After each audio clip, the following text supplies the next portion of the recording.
Estamos de volta com o nosso curso Como Evitar Erros de Enfermagem. E hoje começamos o módulo 4, com um tema que, honestamente, está na raiz da maioria dos erros assistenciais: a comunicação. Maria Alice, você que já viu de tudo na enfermagem, me responde: por que ainda temos tanta dificuldade em nos comunicar bem entre os profissionais da saúde? José, essa é uma das perguntas mais difíceis e mais importantes da nossa área. A comunicação dentro das equipes multidisciplinares ainda enfrenta muitos desafios. E o problema é que essas falhas de comunicação não afetam só o relacionamento da equipe. Elas afetam diretamente a segurança do paciente. Ou seja, quando a gente não se entende, quem paga o preço é quem está sendo cuidado. Exatamente. E para a gente entender melhor, o curso apresenta algumas barreiras clássicas que impedem uma comunicação efetiva entre os membros da equipe de saúde. Vamos conversar sobre elas? Vamos sim, começando por uma que é muito comum: hierarquia rígida. Esse é um problema sério, José. Em muitos serviços de saúde, ainda existe uma estrutura verticalizada, em que enfermeiros e técnicos têm medo ou receio de questionar prescrições médicas, propor condutas ou expressar dúvidas. Essa cultura de silêncio cria uma barreira que impede a fluidez da comunicação. E o pior, faz com que erros que poderiam ser evitados passem despercebidos por vergonha ou medo de represálias.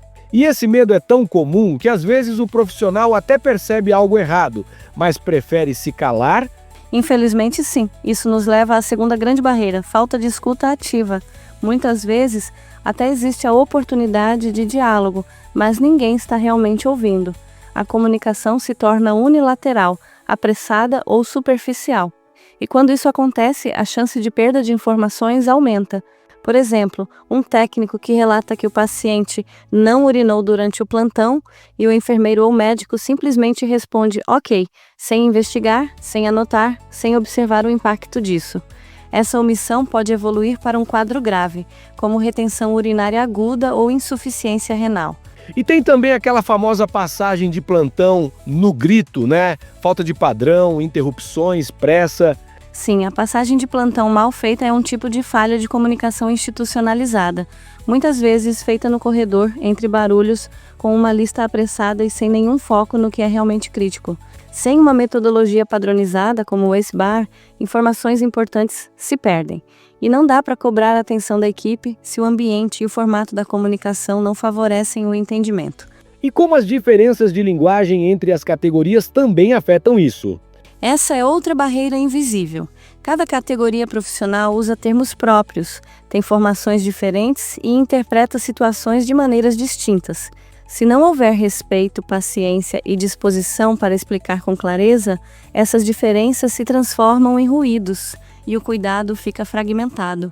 E o que a gente pode fazer, Maria, para melhorar essa comunicação? A primeira atitude é reconhecer que a comunicação é uma habilidade técnica. Ela precisa ser treinada, desenvolvida e valorizada. Depois, implementar ferramentas simples, como o uso do SBAR nas passagens de plantão e intercorrências, a prática de feedback estruturado e escuta ativa, o incentivo ao uso de comunicação verbal clara e validação da informação recebida, e principalmente criar um ambiente onde todos se sintam autorizados a falar, sem medo. Porque quando a comunicação falha, o cuidado falha junto. E quando a comunicação funciona, o cuidado flui com segurança, respeito e eficiência. Comunicação não é só transmissão de dados, é conexão humana e responsabilidade coletiva. E no próximo bloco vamos falar sobre as estratégias práticas para uma comunicação segura, incluindo o uso do SBAR, checagem cruzada e escuta ativa. Fica com a gente! Vamos seguir juntos, José, porque cuidar bem começa por se comunicar bem.